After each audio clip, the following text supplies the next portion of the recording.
person came to me and said, "Why are you always happy?"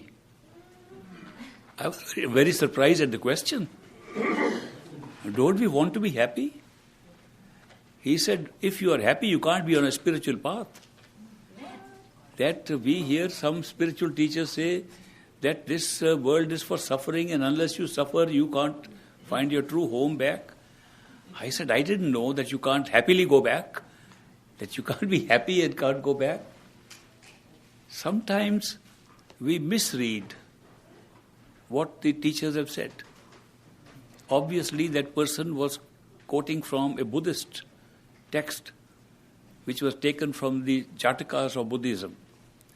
And in that text, he says this world is really meant for us to have suffering.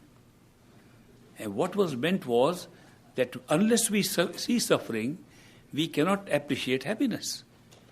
And therefore, if you want to get happiness, you go through suffering, the very thing we were talking about, the pairs of opposites.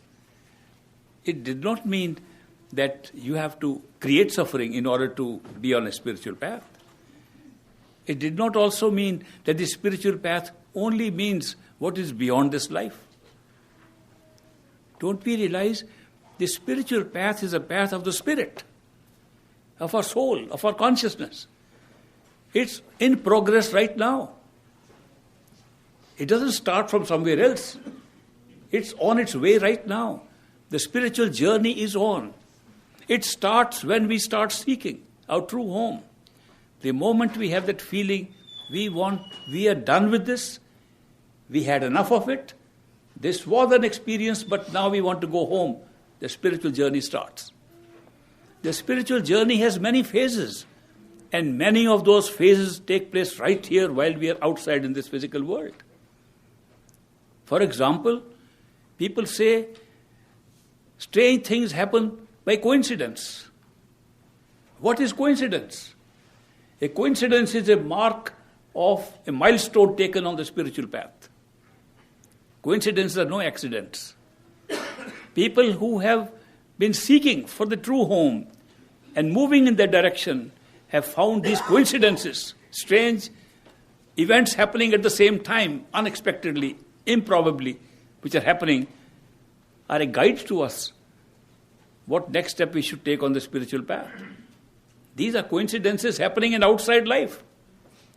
We look at some happenings and we say, that was miraculous, how it happened. You think that is not spiritual?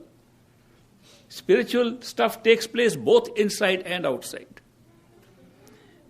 The true mystics have explained to us, do not distinguish between inside and outside. What is looking like outside is also inside. The show is being created like a projector in a movie screen, on a movie screen.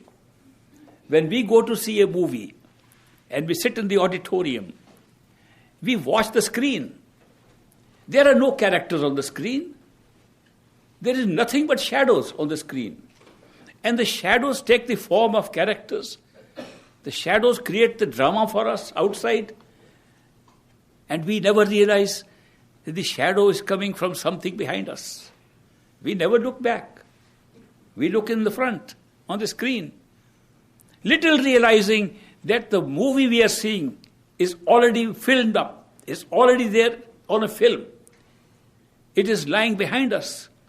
And the light behind the movie is the only source by which we can see it on the screen in front. Identical condition with us. The light inside us, operating through the DVD of our karma we picked up and decided, which was a film preloaded, is operating to create on a multi-dimensional screen outside. That's what it is. If somebody says, no, movie has real people there, I say, look back. Go and check, there's a film already loaded in the projector, and the projector is projecting the shadow.